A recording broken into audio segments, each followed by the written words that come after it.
My name is Hope McClendon, and I'm from Fort Worth, Texas. In August of 2008, my daughter was hit by a car and killed. And almost a year later, I broke up with Devery Gladney. He was no longer a part of my life.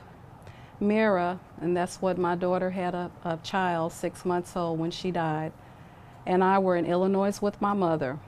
For the next year, I split my time between Texas and Illinois. Mira was at my mother's sometime, and she was with me in Texas. Unknown to me, Devery and his mother, Naomi Gladney, went to the Texas Attorney General's office in February of 2010. They took paper they had typed and forged my deceased daughter's name and signature, and they used it to claim that my daughter was Devery's biological daughter, that my granddaughter was Devery's biological daughter, and the father of Mira, and that was not true. An associate judge was assigned to hear the case earlier, and he signed an order amending Mira's birth certificate, making Devery her father and changing her surname to Gladney. And it was originally McClendon, just like mine's and my daughter's. And giving Devery and his mother, Naomi Gladney, joint conservatorship. Judge Hennigan then held a hearing without me and ruled that Devery and his mother were entitled to immediate possession of Mira. I challenged the ruling and asked Judge Hennigan for a paternity test.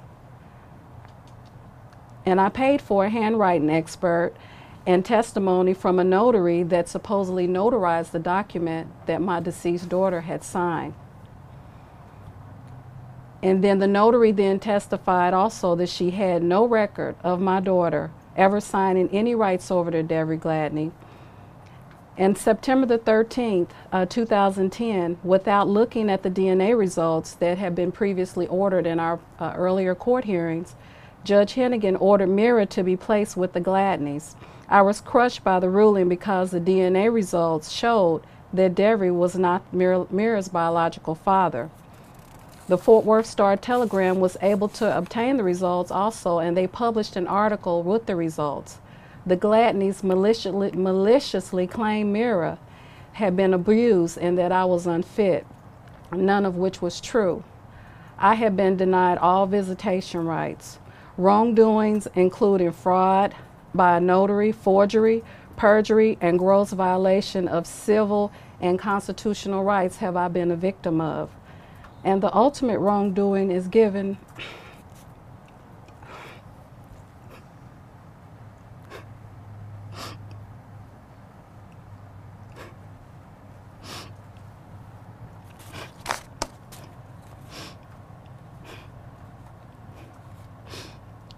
my blood granddaughter,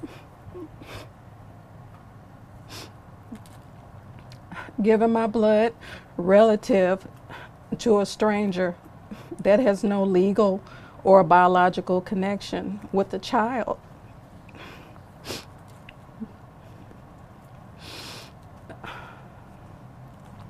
The actions of Texas Attorney General, staff, Judge Hennigan are outrageous. Allowing my ex-boyfriend and his mother to kidnap my granddaughter and refute by using a forged document and slander. Devery and I have never lived together, as we never lived together this whole time. He was never on any birth certificates of any sort, and my granddaughter is still currently with him to this day.